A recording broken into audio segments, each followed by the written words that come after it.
I do. Do you trust life insurance companies? All right. Do you trust banks in general? I do. All right. Do you have insurance, life insurance? I do not. Oh, all right. Do you trust insurance? I mean, I feel like insurance companies have to be one of the least trustworthy businesses out there, right? It's true. What do you think about banks?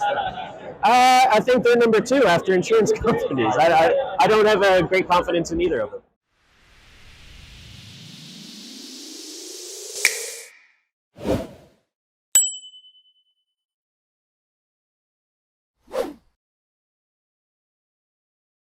Hello. Hi. Hi, how are you? Good. All right, tell me about yourself. What do you do? Why'd you come here to TechCrunch? Sure, absolutely. I'm Subbu Sankara. I work for a company called InnoFlexion based in San Jose. And we have implemented a product called FlexBlock, FLEXBLOK. So you can check out flexblock.innoflexion.com. That's a blockchain as a service. And our implementation is Hyperledger Besu implementation. That's a private blockchain where stakeholders are in the blockchain. You can work with components like tokens, NFTs, document tracing, data tracing, and also DIDs, decentralized IDs. Yes, that's great. We have implemented the backend plumbing. Any application can easily call any domain. We are domain agnostic from any domain like supply chain, financial systems, healthcare, electric vehicle charging. Can start using blockchain and start storing the data. Right. That's very interesting. You got very interesting. I think very exciting. I'm from Accenture, if you've heard of the company, and I manage a wireless business at Accenture. I do strategy work in business technology and business and technology. Okay, what brings you to TechCrunch? What brought you here? Well, I work with a lot of startups and a lot of companies around the area and also worldwide. So I'm always looking for newer companies to work with. So that's why I'm in TechCrunch. Hello, nice to meet you. So I'm Wei. I'm the Director of Startup and Developer Relations at NVIDIA. I oversee Middle East and the African market. So glad to see KSA presence at the TechCrunch conference. Nice. And what specifically brings you to TechCrunch? Yeah, startup is, we closely collaborate with all the startups around the world to nurture the next generation of AI success stories. Specifically for Middle East, our startup footprint is still very small. I'm glad I got exposed to all these great startups at this particular conference. Hi, I'm Taehyun, and I'm here for TechCrunch Disrupt. I'm just a network and listening from other founders, their stories and their ideas always inspires me. So I'm here to learn. All right. So what do you do? I am trying to be a founder. I'm trying to create this marketplace, trying to give users a customized experience for funding their events. My name's Eddie. I'm a software engineer at Google, and I live here in San Francisco. Fantastic. And what do you work on at Google? I work on Chrome, the browser. Yes, my favorite browser, I have to say. You guys are doing a good job. I'm Mohammad Javed. I'm the CEO of Pixel Technologies. Pixel Technologies is around 8 years old firm. We mainly work in the health tech sector. We are building multiple health tech solutions for the likes of Johns Hopkins, Health Department of Abu Dhabi. We work with the Libyan government as well. That's great, inshallah. So what brings you to TechCrunch? What brought you here? Okay, so I heard about TechCrunch previously because we are we are a US-based company, so we are exhibiting here as well. So like tech destination of Pakistan, so we are exhibiting there as well. MashaAllah, so you're part of that branch of the company? Yeah. So we are at the front. Oh man, I'm jealous. Gotta get the back. Yeah, my name is Yushan. I am ex-YC China Scout intern over here. Nice. So why'd you come to TechCrunch? TechCrunch in order to dual source and look at the interesting ideas so I can report to my boss. My name is Ryan Williams. I am the CEO of Wonderment Apps, and I also run the Full Stack Leader podcast. Excellent. So we got a podcaster on our hands. Absolutely, yeah. I am, we run our own technology IT services company, and we have product companies. Yeah. We visited for TechCrunch to look for more collaboration and look for more business and investors, and also that see that what could be the possibilities. Yeah, my name's Elizabeth, and I came here. I work for company ePlanner Pro, and we are a software that does meeting management and scheduling at trade shows and conferences just like this. So we came just to find some more investors and also just to see what cool tech there is, get inspired, get ideas, and also look at some agencies for development. I'm Dania Jason. I'm a master's student at San Jose State and I'm majoring in computer science. So I'm just here to know what's like in right now and how people are using AI and the new technologies. So I just wanted to get an idea and learn from them and also network and connect with people with similar interests. I think I'm looking for inspiration. I'm kind of in a transition period right now. I've spent the last 8 years of my life really learning how to help people get in the best shape of their life. And the kind of delivery method has changed over the years. First it was in person, then it was bigger group classes, and then it was Zoom, and then I started teaching at-home classes. And now I think what I'm really here for is kind of just seeing what other people are doing and looking for inspiration when it comes to the same product, which is help people get in the kick out the best shape of their life. But what is the newest delivery method? My name is PK. I'm somebody based in Dubai, and I've known you and your startups before when you started in Dubai. So good to see you guys here too. I'm from Japan. I'm a master student from Japan. And I came here to look around and explore Silicon Valley with our friends. That's nice. Yeah. So what brings you to TechCrunch? Why did you decide to come to TechCrunch? Here? Yeah. Because I really wanted to meet many startups. Yeah. And meet new people, and I'm also looking for the position as an internship in the United States for on vacation. All right. Yeah, that's why. That's interesting. Okay. I'm a software developer at a sticker company, and yeah, I'm just here to look around. All right. Hi, my name is Jonathan McClung. I work in the casino industry. We're just here to check and see how things are going. All right. So why'd you come to TechCrunch? Got a free ticket. May as well try it. All right. That's nice. That's nice. Hi, I'm Jayla, and I'm here to represent my startup at Battlefield 200. We're doing AI-powered semen analysis to compress the power of a lab into a little box, use machine learning to analyze sperm, and in this way, make sperm testing accessible and alleviate the fertility burden on women who go through unnecessary fertility procedures simply because their male partners don't test enough. All right. I'm here interested in more cutting-edge technology from amazing creative founders. Yeah. So, but I also represent a company, Kura, which is doing augmented reality glasses. Right. So I'm searching for technologies that I can incorporate into my product and solution. That's great. That's great. Yeah. Oh, my name is Audrey. I work for a VC called Hattrick Capital, and we're based in Palo Alto. We focus on investing AI, SaaS, and robotic software from C to Series A+. And for here, we're just trying to know more, see what's going on, also see if there's any potential, investment opportunities. Yeah, just know more people and talking with people from different industry, different sectors. Igor Wendowski, nice to meet you. Nice to meet you. What brings you to TechCrunch? So we are the software house from Poland. Yeah. We are operating now in Poland and Europe, and we came to US to see if we can extend our operations in the US market. All right. So we are offering our developers, programmers. We have the solid experience in almost every stack, and we also have a great team for SAP developers and consultants. Wow. So we are looking for contact with CTOs and CIOs for the companies to be able to help them to achieve the deadline in the targets. Very often when you are running the IT project, suddenly you face the situation when you have not enough capacity in the people and also in the knowledge. So we can share our experienced developers and programmers, or can release them to the project to help the managers to accomplish their project. That's nice. Who is your target audience for this product? Well, we have a wide range of the experience, and we are serving in different industries. In Poland and in Europe, we are serving the manufacturing companies, pharmaceutical. We have also a good experience in finance, and as well as any kind of services. So, everywhere are the processes, everywhere is certain tasks to accomplish.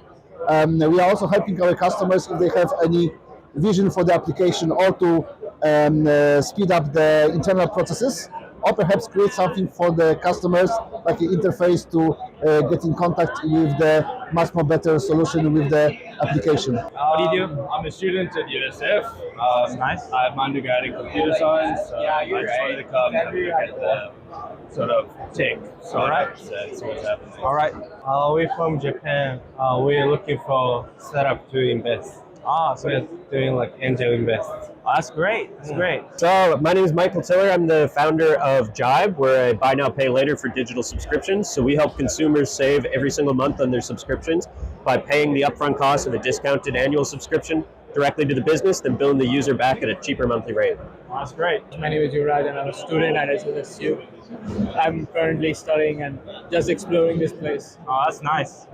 Hi, I'm Carrie. I'm a product designer and focused in UX UI design. I run my own consultancy looking for this startup that needs some help. So why are you at TechCrunch? Tell me, why are you at TechCrunch? Yeah, so I'm from Canada, flying over here, exploring what the San Fran and Bay Area tech life is like, and meeting a lot of startup founders and exploring what there is. I'm a founder of a startup called Iman. We do Islamic banking for unbanked Muslims. So, what's your name? What brought you to TechCrunch? I'm pitching here. I'm a speaker. So tomorrow I'm going to pitch our product, our solutions. All right, first question is, have you ever thought of death yourself? You? Death? Of course, it happens to everyone, eventually. Eventually. So you personally, have you thought about it, or when makes you think, what events lead you to think about death? Life itself, there is an uncertainty. Yes. So death, I don't think about it, but it happens sometime in the future. Yeah. We don't know what it is, but I look forward to staying positive and going about my work. Right. As long as you're doing your duties, things will take care of itself. All right. Okay. Of course. Yes. Like what makes you think of death? What makes you think of death? Yeah. Well, that's the only reality that we can expect it to happen to us at some point in time. Yeah. Okay. That's why it comes to mind. Yeah, probably. What makes you think about that? Is it your family members? Is it? Well, it's a life journey, right? I think eventually it will happen to everyone. Yes, I think about that when I thought about it a lot when I was in middle school, actually, because I got sick a lot, and sometimes when I was in hospital, sometimes I was wondering if I can still make it. Not often. Not often. Is it a subject that scares you? It does, yes. Multiple times. Yeah. Even on a daily basis. So, like, what makes you think about death? Is it your family? Is it what? So both due to definitely the Islamic beliefs, we believe in the second life, right? Yeah. And then that's on the daily basis. You need to aware of that, and then you need to be prepared for the second life. MashaAllah, MashaAllah. That's a good answer. For sure, yeah. Like how often? Like, what makes you think of death? What made I think of death? Yeah. When you think of living, you think of death. So That's great. Okay. A couple of hours ago. Really? Yeah. In what context? What happened? It was just a conversation that came up around the way that one of the things here around the way that like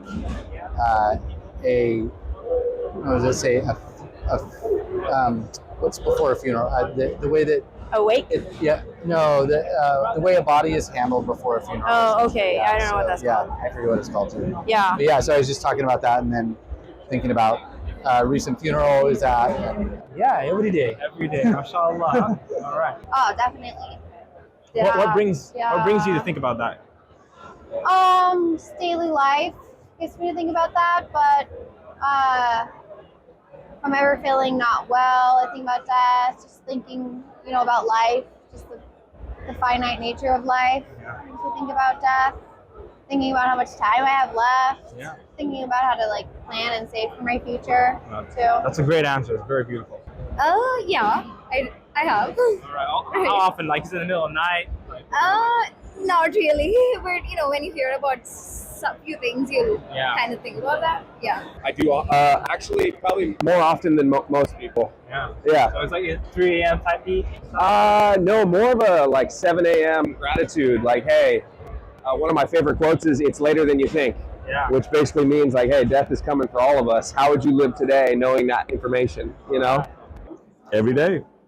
Every day. Every day. Not every day. Yes. Once a month. Once a month. Okay, that's great. That's great. Yeah. All the time? Pretty much all the time since my mother died. Every day. Every day. Huh? Every day. Not in a bad way either. Always. Always. Like, what brings you to think about it? Is it family members? Like, No, sometimes when you have big ambitions, you wonder what would that mean on your deathbed and whether it would mean something after you die. wow. And my perspective is that death is wonderful, and when I die, I want to make sure that I leave this world knowing that I created something, that I brought value to, say, a small community, the world, whatever it is, but that my life was lived as a human, as a creator. No, No. never thought about it. Nothing ever makes you think of it? Yeah. Yeah. What makes you think about death? Is it a family member? Is it, what is it? Oh, I mean, I have two cats. I've had them since I was 4. 2 years ago, one of them passed away. Oh. So she was 18 years old. Yes, I mean everyone. Everyone. What makes you think of death? Is it family? Is it events? You know? Wow, is it really a strange question for this kind of event? I mean, this is a question that everyone, I think, is asking himself, especially when you are getting older and older. Yeah. A little. What makes you think of death? Is it family members? Is it what? Sure, people die. People die. So like when a family member dies, you think of death. Honestly, I heard your colleague's speech, and I don't think about it very often. But when she mentioned it, it wasn't something I thought about. But I feel like it's something everyone should be thinking about, right? Sometimes. Sometimes. Yeah, I mean, like having family death, obviously you would think of that. So Sure, thinking about it every day, several times a day. do you have life insurance? Yes. Yes. Yes. And do you trust your insurance company? I just pay money. I don't really know much about what I have. And okay, that's interesting. Do you think that is okay? Is that something that worries you? It does worry me a little bit. I think I have sort of limited mind share, and I know there's a lot of other things financially that I'm concerned about, or I think about mortgage payments, and the regular things that I just my bills and things like that. Yeah. And even my credit cards, and so the life insurance kind of comes last. Yeah, I see. Okay. Do you trust your banks? I think I do. Yeah, I think I do. Please elaborate on that. Have you had generally positive experiences? Are you not worried by these banking collapses that's been happening lately? Yeah, I haven't thought too much about them. Yes, I've thought about in the past. I do have a large share of my wealth in companies that I don't know what's going to happen. So it concerns me a little bit. Yeah, I see. Yeah. All right. Do you trust that life insurance to pay off if, for example, something bad happens? Well, I do trust it. I bought it. All right. So I do trust it. All right. Do you trust insurance in general? No, not in general. A lot of insurance companies after World War II and World War I got bankrupt. This company that I work with has been there since World War I and II. It survived. So I trust it because it's been there for more than 100 years. So that's the reason I trust it. And this insurance company is not a public company; it's a private company, so owned by trusted, insurance vendors only. It's not a public company that market is driven by.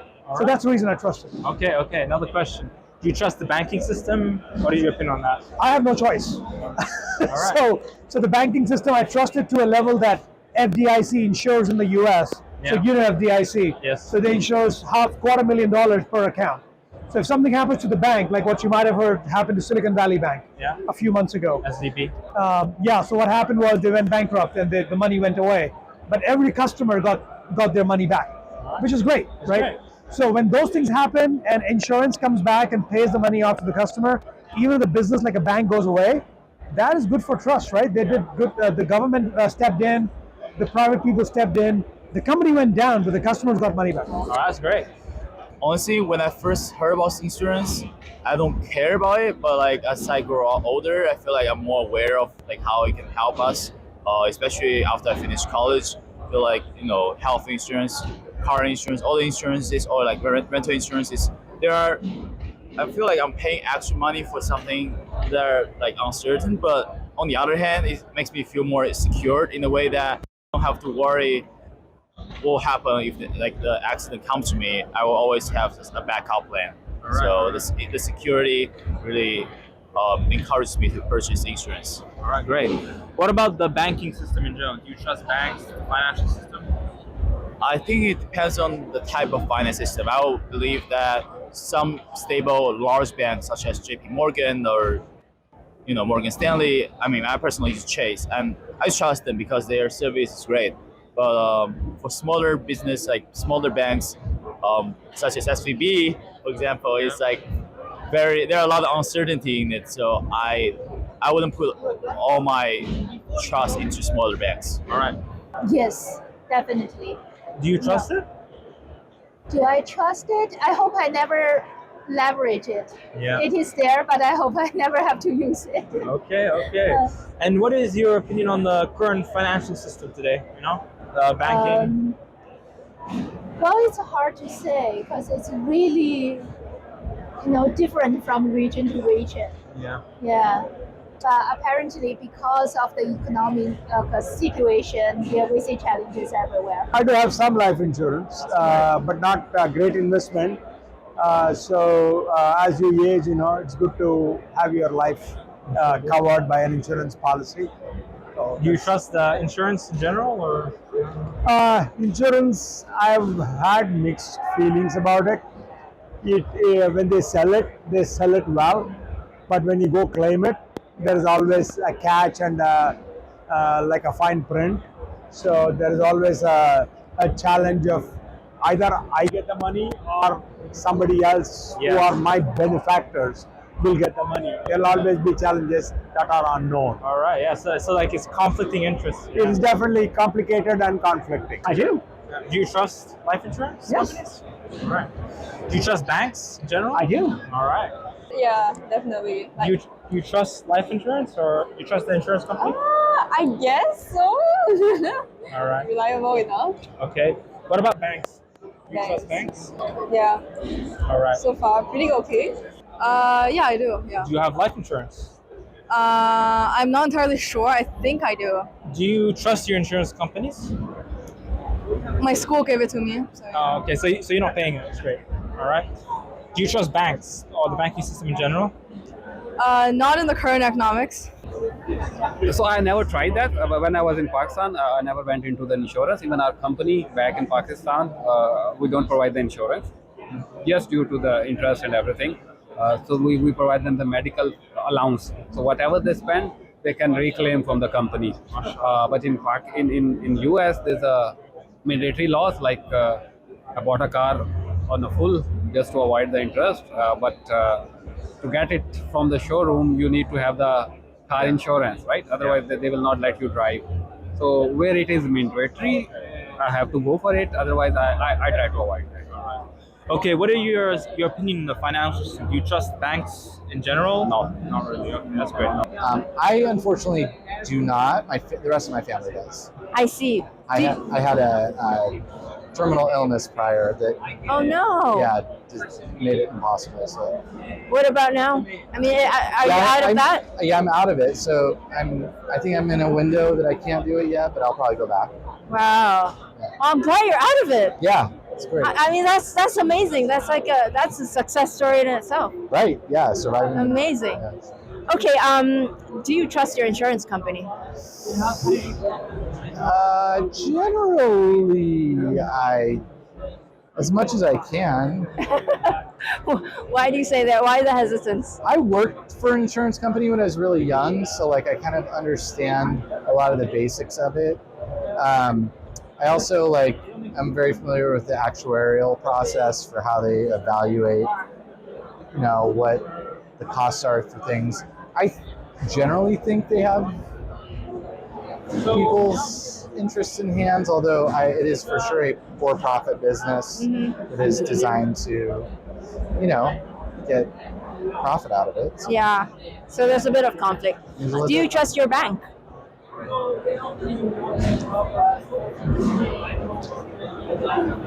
Generally, I feel my money's safe. Do I feel like I'm getting charged fees all over the place? Yes. So, yes and no. Yeah. There's a bit of hesitancy there. Yeah. I Do I trust the banking system in general? Not always. I mean, like what happened recently with it is a big cause for concern. Yeah. So You mean the bank failures, Silicon Yeah, a Valley lot of Bank bank and things like failures, that? yeah, sure. And what do you think is, how do you fix that? Where do we go from there? it's a big question. Yeah. I'm not sure our monetary system in general is set up for success in the future. Agreed. So, I don't know. I think we have to rethink a lot. Yeah, insurance that's really good, right? I mean, better to do before happen anything that your family wouldn't be in any crisis, right? Well, I keep on telling people that if you die by accident or any health issues, what are the issues that your family is going through, right? I see that if any accident happens, there are some GoFundMe, right? The people are forwarding through WhatsApp, all those stuff. Hey, can you please help this family because there are some successors they look for money.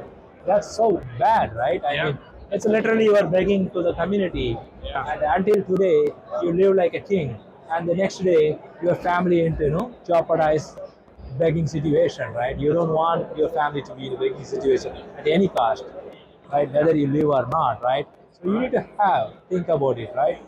You need to have a life insurance. Yeah. Inshallah, that's a very good answer. All right, next question. What do you think about banks? Banks? Yeah, Banking system? No, I only have renter's insurance. Renters insurance. Yeah, which is required by my landlord. So what are your opinions on insurance? Do you trust insurance the way it is today, or? I'm very unknowledgeable. I don't know if unknowledgeable is even a word. I don't have a lot of knowledge around insurance. All right, no problem. In No problem. general. Okay. What about the financial system? Do you have any opinions on that? I don't necessarily trust it. Like we were discussing before, with like big banks and stuff, you don't know where they're ethically using their money and what they're doing with it. So also an area I don't know too much about. But you have skepticism, right? Definitely, yeah. I would definitely say I have some skepticism. I have health insurance, but not, No life insurance. no life insurance. Do you trust your insurance company? As a rule, no, but you don't really have a lot of options, so so you kind of do. What about the banks? Do you trust banks?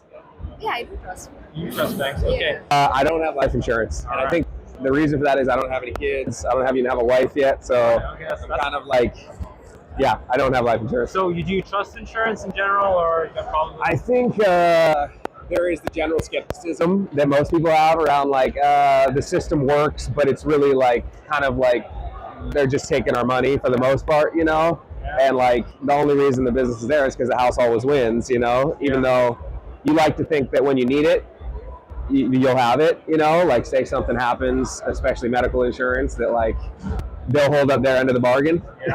Yeah, that's great. Yeah. All right. Do you trust the banking system, financial system? What do you think about that? So here's the thing. I think that I approach everything with kind of a general skepticism, but I think that that's a dangerous approach because I think if we all take that approach, then nothing works. Exactly. So there has to be some level of faith and trust that like, hey, this is for the greater good, Right. So I would say yes or no. Is that what you're looking for? Yes or no it's answer? Your opinion. It's just your opinion. Do I trust the banking system?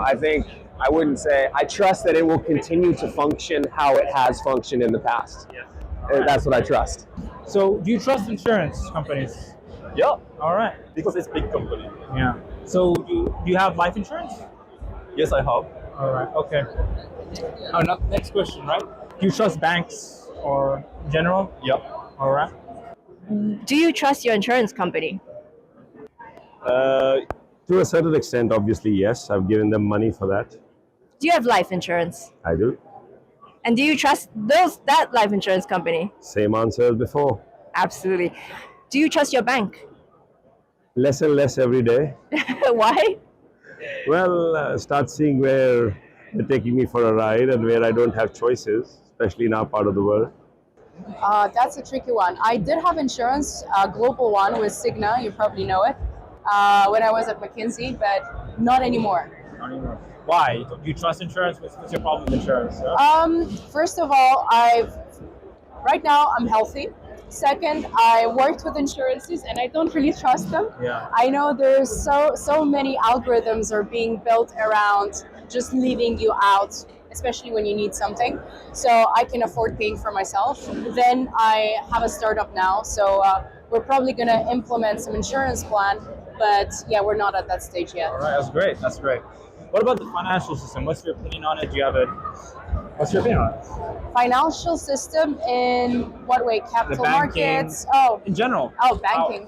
Well, same thing. Worked in banking, and I know that first of all, it can be good, especially say for emerging economies where, for example, do you know Klarna? Klarna is buy now, pay later system for developed countries, but actually this has existed in Turkey for like 20, 30 years because they had a special card where they could buy now and pay later. Often it's become so competitive that there's no percentage on it. Yeah. And banks came up with it to stimulate consumer economy because Turkish people back in the day couldn't buy or afford that much. So they did it to stimulate consumption. And so that kind of stuff can be great, that kind of innovation.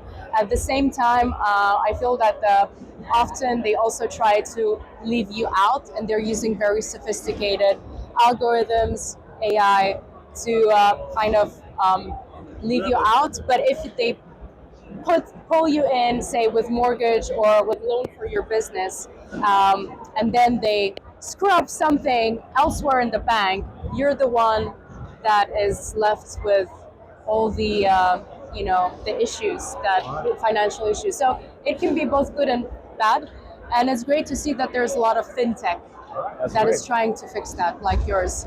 No. No insurance. So you don't do you trust insurance companies or don't trust insurance companies? Well, I guess I have to have auto insurance, so I have to have trust in the auto insurance company. All right. Yeah. What is your opinion on the current financial system? Do you trust the way it works, or what do you I have to, because in God I trust is on every single dollar bill that I have. So you trust the financial system? That's great. Yeah. Yeah, I have life insurance. Do you trust life insurance? Why? Why not? Well, I think actually in China it's not as well developed as other country. I do think Chinese insurance should, there's a lot more to develop. Yeah. Yes, and I wouldn't say if I trust it or not. I think it's a huge system, and if you find reliable agents, if you find reliable people who's like responsible for your assets, for everything, then I think I can trust them. I think because I'm not like I don't really understand the policy, how to do the actuarial, the stats. All right. So yeah, That's great. Great answer. Okay, do you trust the financial system in general, the banks? I actually invested it. I was looking at Web3, so blockchain for a while. Wow. And I think that thing is totally built on the opposite side, right? The idea is decentralized. The idea is antitrust, and we don't want to trust a central entity. But then the point of that is that you have to be responsible for everything, right? Yeah. Like you lose thing on DeFi, this thing's happening to your wallet, someone hacks you. Okay, no one is going to help you to recover your password, to get your money back. I think there's good and bad. I think for me, I'm pretty used, and I was raised this way. I was born in a society where we have banks, we have centralized government. Yeah. So I think, I think I'm pretty used to this system. Yes, I have. Do you trust your life insurance company? Actually, we have the life insurance from the worldwide company named Generali. I think never one can trust the insurance because you never know what will happen in the future. Yeah. So you are signing the agreement, and you never know what will happen next day. Yeah. So you may trust the insurance only when you hear from stories from your family on colleagues how the insurance was working after this kind of very serious accident. Yes, That's great. What about the financial system? Do you trust banks in general, or the way the financial system works today? I mean, we are used now to use the financial companies. You know, in the old times, everyone was keeping the gold in the bag, and now we have to use the different financial solutions to actually survive worldwide. Yes, I mean, I trust. Yes, definitely. I use the different kind of cards, and this is quite solid offer. And even if I'm from the Europe, I'm in US, so different currency. So yes, I trust it. Do you have insurance, life insurance? I do not. Oh, all right. Do you trust insurance? I mean, I feel like insurance companies have to be one of the least trustworthy businesses out there, right? It's true. What do you think about banks? I think they're number two after insurance companies. I don't have a great confidence in either of them. No. Do you trust insurance companies in general? No, I guess. That's great. What about the banking system? Do you trust the current financial system with banks, etc.? No. Yeah. You got a life insurance before or no? I must have. I don't know. I don't know. Do you trust your insurance company? Like, I've got medical insurance, so that's government insurance. All right. What do you think about banks? No. Do you trust them? There's no other way, right? You need to trust them. Yeah, I have some life insurance. Yeah. Life insurance. All right. So, do you trust your life insurance? I mean, like it's good enough. Yeah. That's good enough. So, what about banks? Do you trust banks? How do you trust them? Yeah, it depends. I have a lot of different accounts across different banks. No. No insurance at all, right? No insurance. Why? You don't trust insurance companies? Because there's no halal solutions. Mashallah, that's solution. All right. Do you trust banks? No, I don't. You don't trust banks at all? Yes, because in Uzbekistan there is no Islamic banks, unfortunately, and we are building one. Mashallah. That's All right. why. What do you think about cryptocurrencies that you're in this space, you know? So as I said, in Innoflexion, we have a blockchain as a service product that works in the financial sector, financial services domain also. So I know crypto, I've worked with it. Crypto uses blockchain on the back end, but there are a lot of uncertainties in handling of the cryptos. The way a few companies, big companies went under very recently shows that, okay, it is the business and how the business is run really decides the trust. Any business can be true and going forward, but any business you can make, you can steal money and you can fool the investors and you can whatever, you know. Yes, that happens in any business. Yeah, it's very important that we get a transparency and get a Absolutely. Transparency is lacking sometimes. To be honest, I don't really have any opinion against cryptocurrency, but I do think that people need to know more about it before they invest in crypto. Also, like if it's like it's reliable enough, like more people should go ahead and promote this crypto ecosystem instead of ignoring it, because I see that it's growing a lot these years. I began to see more and more crypto-enabled use cases across different industry verticals. Since you are from the KSA, I can share that like some of the startups I work with from Qatar are actually utilizing Web 3.0 technology to enable the next generation of banking type of use cases. Right. Yeah. Great. I don't have a negative opinion on that, but I don't also have a positive opinion on that because it's still to be proven. There is no central control, but the idea of crypto is no central control. The idea of crypto is diversified control. The problem that I've seen is that diversification of control sounds good, but in reality, if you have to go find a problem and solve a problem, who do you contact? Yeah. Like Silicon Valley Bank again. People lost millions of dollars. They contacted the government and FDIC and got the money back. Who do you contact in crypto? Yeah, exactly. I have no idea. That's the reason I don't have much trust, because if something bad happens, you don't know where to go. All right. So, but till that thing is proven, it's a bit of a gray area. Oh yeah. It's a good tool. I believe that. It's a good tool with many uses. Sadly, some people know how to use the system better than I do and know how to make a lot of money. Not sure. Yeah. What is the argument for and what's the argument against? I think the form of currency, yes, I do think it's there to stay. I think the specific coins or may change over time. It's just kind of like a black box to me because I don't really understand what's going on. I still think it's risky. It can be a bubble at any minute. We learned the lesson already, I think. Yeah. But I think this has its potential. I belongs to the development background, so I run a development company. So I have the idea. We actually build an app for a UK-based company as well for the cryptocurrency, but I never tried it personally. Yeah, we could. I mean, I've have a lot of experience in those currencies and thinking about them, whether they're, you know, Bitcoin I think is a good investment, like in general, and I do think that I do think it's here to stay. Yeah, for sure. I think that there's better transactional currencies that are probably going to start to take hold over the next couple of years, more and more on an actual usable level, because the actual the systems are the DApp systems are finally falling into place to where it's usable in a lot of places. Yeah. So they solve some big problems, especially in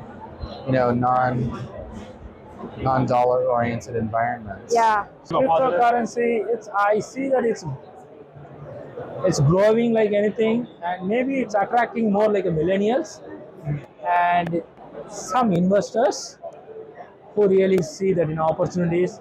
But I feel that it may take some more time to come to the normal people life, because the understanding on the cryptocurrency is little cumbersome to make the people too easy to understand, right?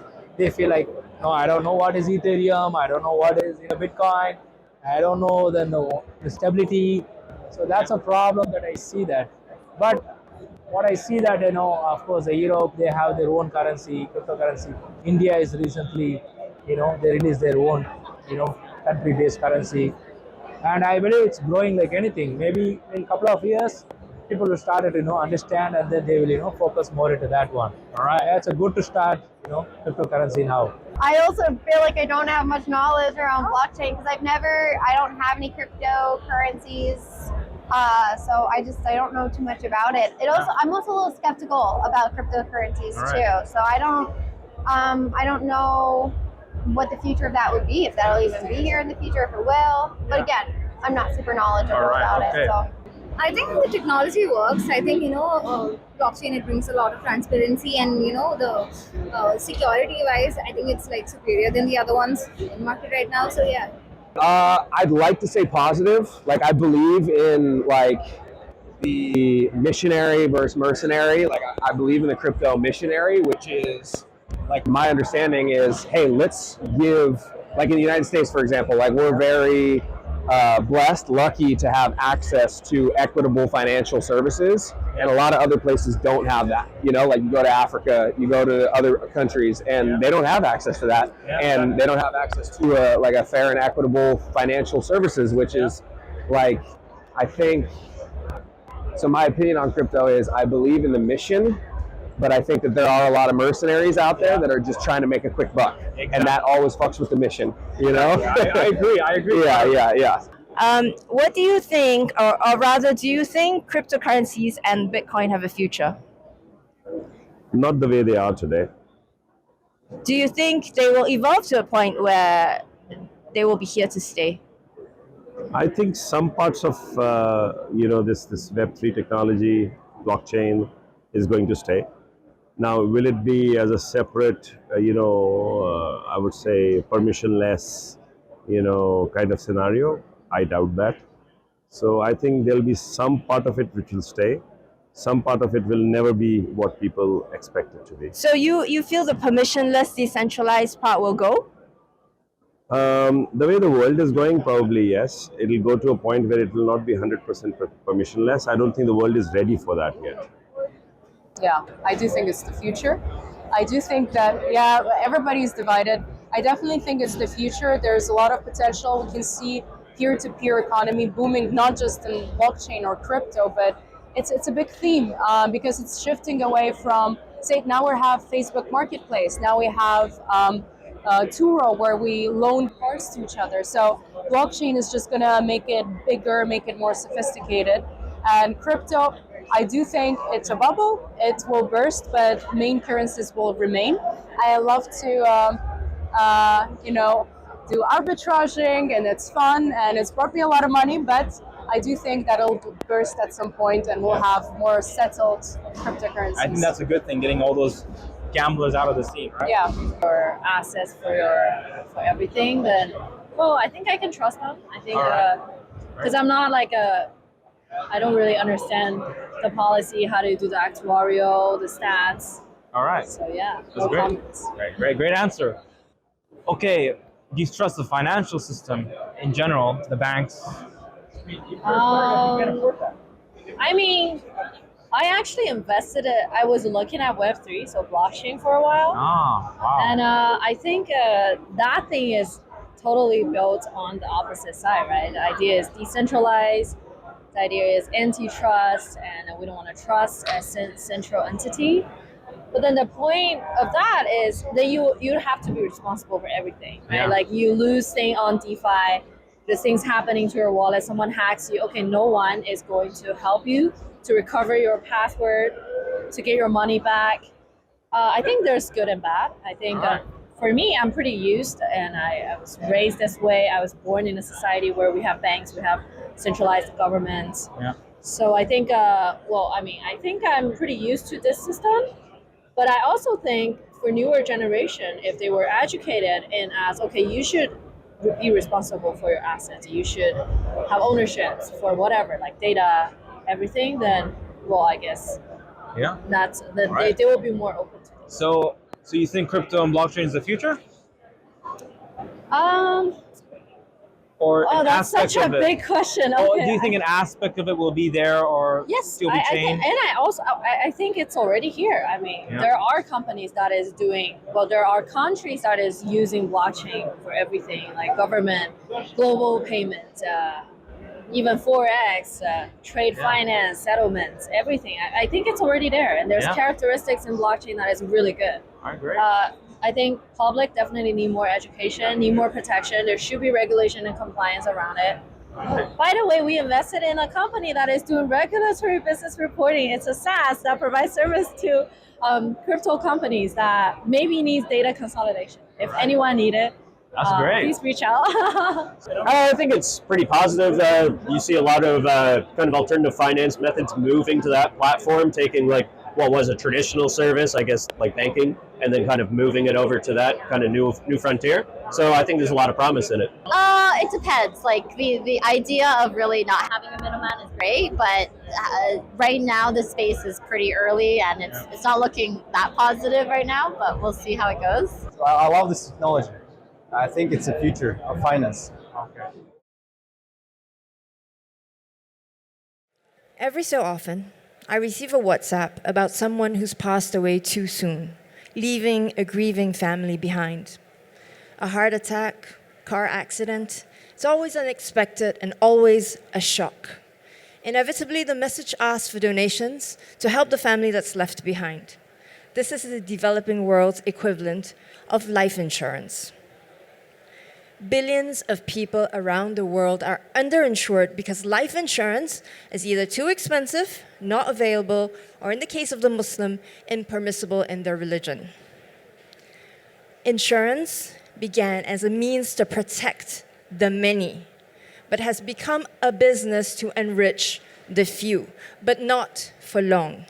Takadao is a Sharia-compliant cooperative insurance platform that allows people like you and me to pool our money together to mutually insure one another. We use the blockchain for transparency and DAOs for governance. Takadao is decentralized, and community owned. Because people share in the risk, they too share in the profit. Unlike in a conventional insurance company with underwriting surplus, is the profit of the insurance company? In this case, is redistributed among the participants. The blockchain and cryptocurrencies enable global access for the unbanked. And insurance payouts in stable coins are a hedge against inflation in countries with failing currencies. Takadao is a cooperative, community-owned life insurance that is global and trustless. We're here today at TechCrunch. We invite you to come and claim an NFT for our ecosystem, and we invite you to join the future of global decentralized insurance. Thank you very much. Hi, yeah, so I was wondering about your user acquisition strategy, because I know people don't like to think about death in general. This is actually a very good question. So number one, in the developing parts of the world, insurance is actually not available. So it's a question of need, not want. It's not available because insurance companies don't come to that part of the world because they don't make a good profit. And hence we have to make it community owned so that we can actually insure one another. Number two is a question of values, and is a question of wanting to be part of the community and to help other people within the community. So all of us see this shared risk, and as a result, they want to join the community and help one another. And then at the end of the day, from a distribution perspective, absolute distribution, because we're using crypto and blockchain, it's actually not that difficult. It's much easier to distribute a product through crypto and blockchain than you would an insurance product through a bank, because most of the world actually is unbanked. I was wondering, what did Takadao have to do to be Sharia compliant?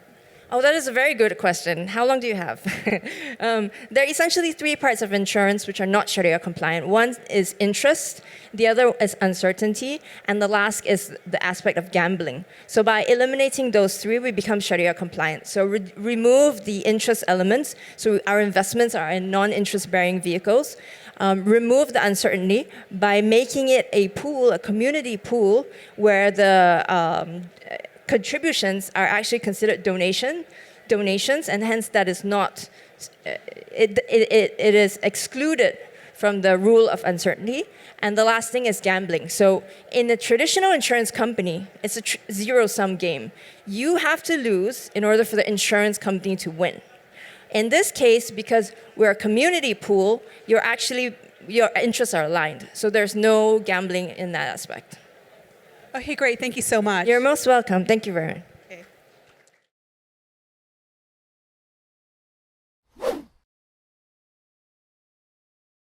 What do you think about community-owned insurance? Community-owned insurance. You know what? It's interesting. So have you seen this latest Netflix special? It's called The Blue Zones. Yeah. So it's about like there's these certain pockets of, and I'm going to bring it full circle. No problem. There's these certain pockets of places on Earth where people live really long, like they live into their 90s and 100s at a rate higher than most other places. And there's a Netflix special, and there's one in Okinawa, Japan. And one of the concepts that they have is obviously community is a huge reason why they live so long, because they feel a sense of community and purpose and social connection. But also there's like kind of a concept that they have, which is like almost like community insurance. And it's basically like, hey, I got your back when you're down, and then when I'm down, you got my back, you know? So like in that like very core way, I believe in it. I believe in community insurance because I think the community was the original insurance. Yeah. The reason we probably got into communities is because it made us more likely to survive. Yeah, that tribe trying to kill me, I join you. Yeah, exactly. Let's support each other. That's the OG insurance. Yeah, exactly. So we're trying to bring back to the basics. Okay, I like that. All right. I like that. But how do you keep it like? I think it requires a high degree of moral responsibility from the individual, and how do you scale that? I think it's a fantastic idea. Yeah, I think I've been walking around TechCrunch, talking to various startups and looking for some inspiration about something that's a little bit different, a new idea. I've seen a lot of the same old ideas on this floor, and yours is the first idea that really just spoke to me. I think that's a great idea because I feel like the future economy is like I would say it's like a group economy. So it's not just any individual putting their effort to manage the finance. It's more about a team who can manage finance in the group, and then helping each other out to make sure each other's financial is secure. So I totally support the idea.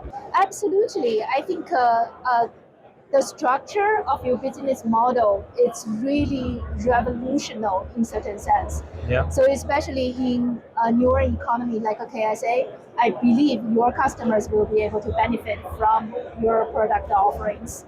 Well, thank you so much. Yeah, Thank you. It's a great time. Yeah, I'm pretty positive about community-driven insurance because I've seen some community-driven initiatives. They usually are pretty good because community drives them. There's trust from the community. However, like I said, if something goes bad, then half the community disappears. All right. And not that they don't want to help you, they disappear because they don't know how to help you. Yeah. People are people; they have limited knowledge.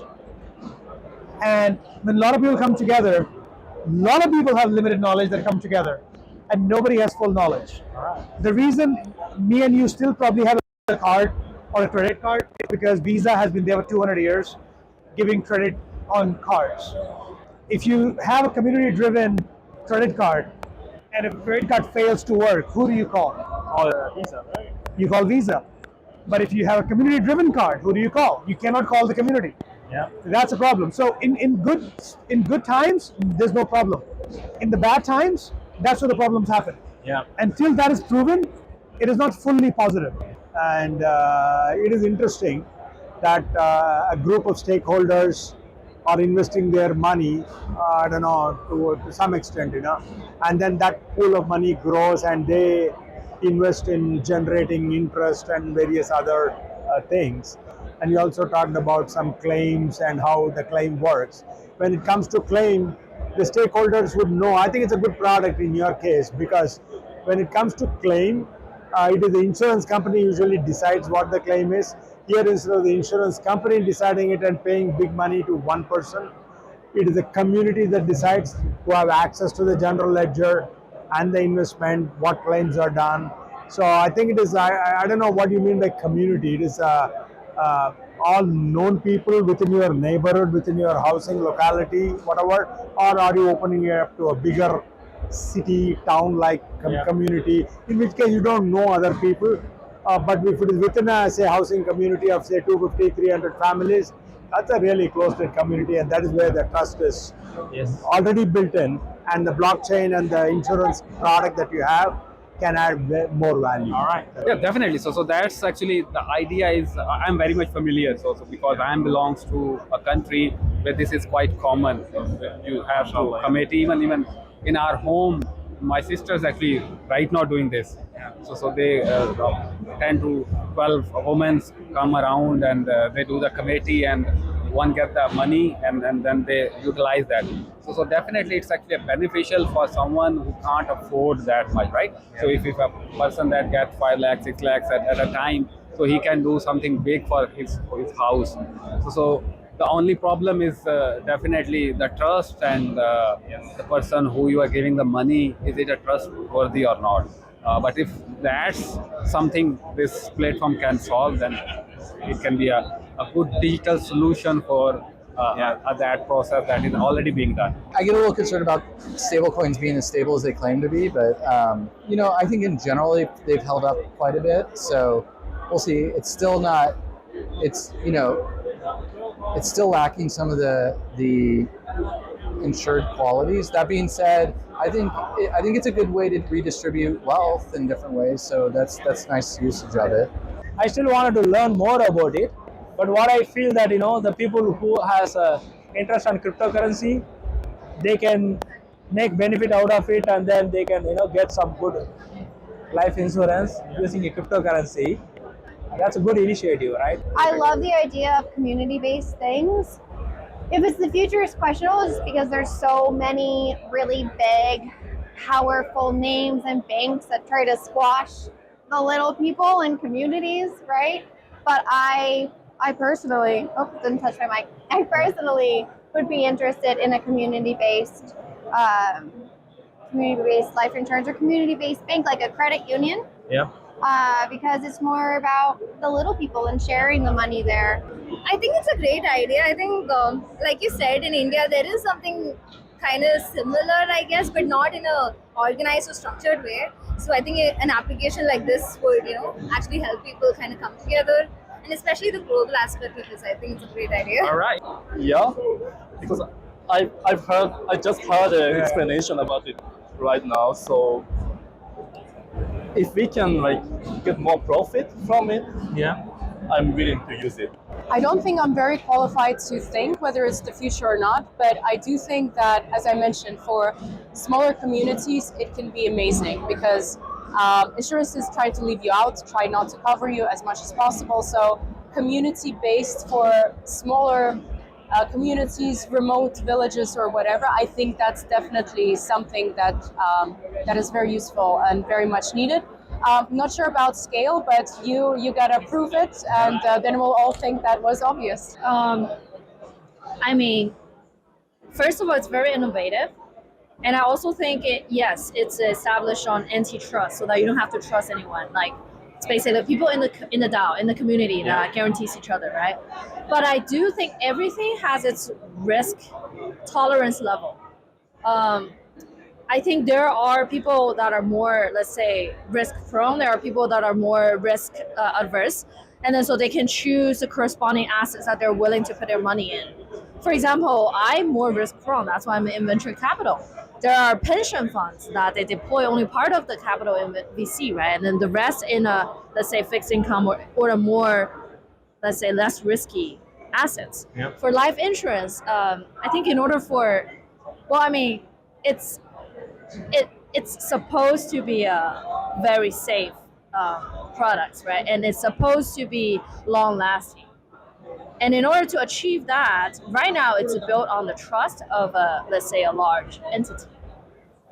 And you want to kind of revolutionize it. Yeah. And then you want to put it on based on between people, or let's say networks of people, right?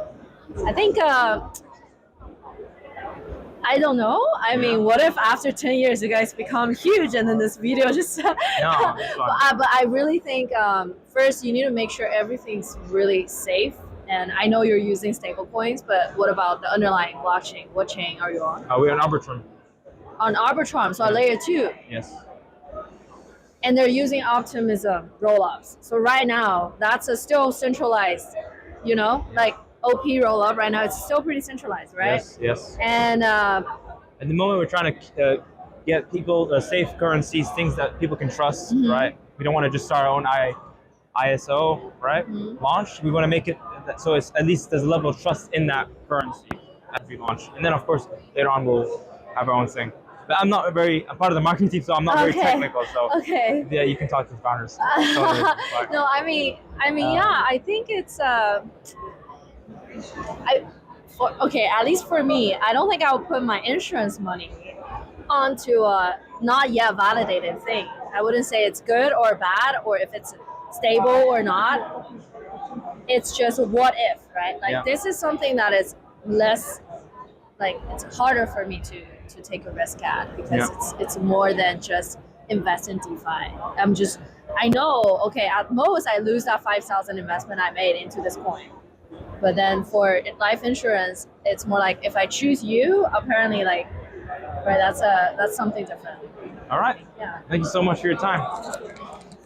I really like it. Like I said, I have some friends in Canada who are doing similar business models, focusing on Sharia compliant traditional financial services, and they've done quite well. And this seems like you guys are serving an untapped market, and I think it's a great idea. No, I know Murat, and I know what you're building, and I love this stuff. Again, as I said, some promises of using the Web3 platform in this case are very promising. And when we started the Blockchain Council in Dubai, probably 2015, 16, something very early, those promises have been promises till now. So still, I think the devil will be in the detail. I personally believe that the crypto part of it actually makes it like the dartboard for people to come after it. I think that is not essential for what you're doing. You could do it without that too. As far as stablecoins are concerned, stablecoins without government or authority backing have failed, most of them, all of them. And in that sense, there's a lot of work to be done. How will you keep the stablecoin stable? That is a very big issue. So I believe there will be middle ground rather than completely, the way the so-called crypto enlightened gang talks about. So I believe reality will be a bit different from what people think. I hope you are wrong. Well, I hope I'm you wrong. are wrong. All right, thank you so much. Welcome.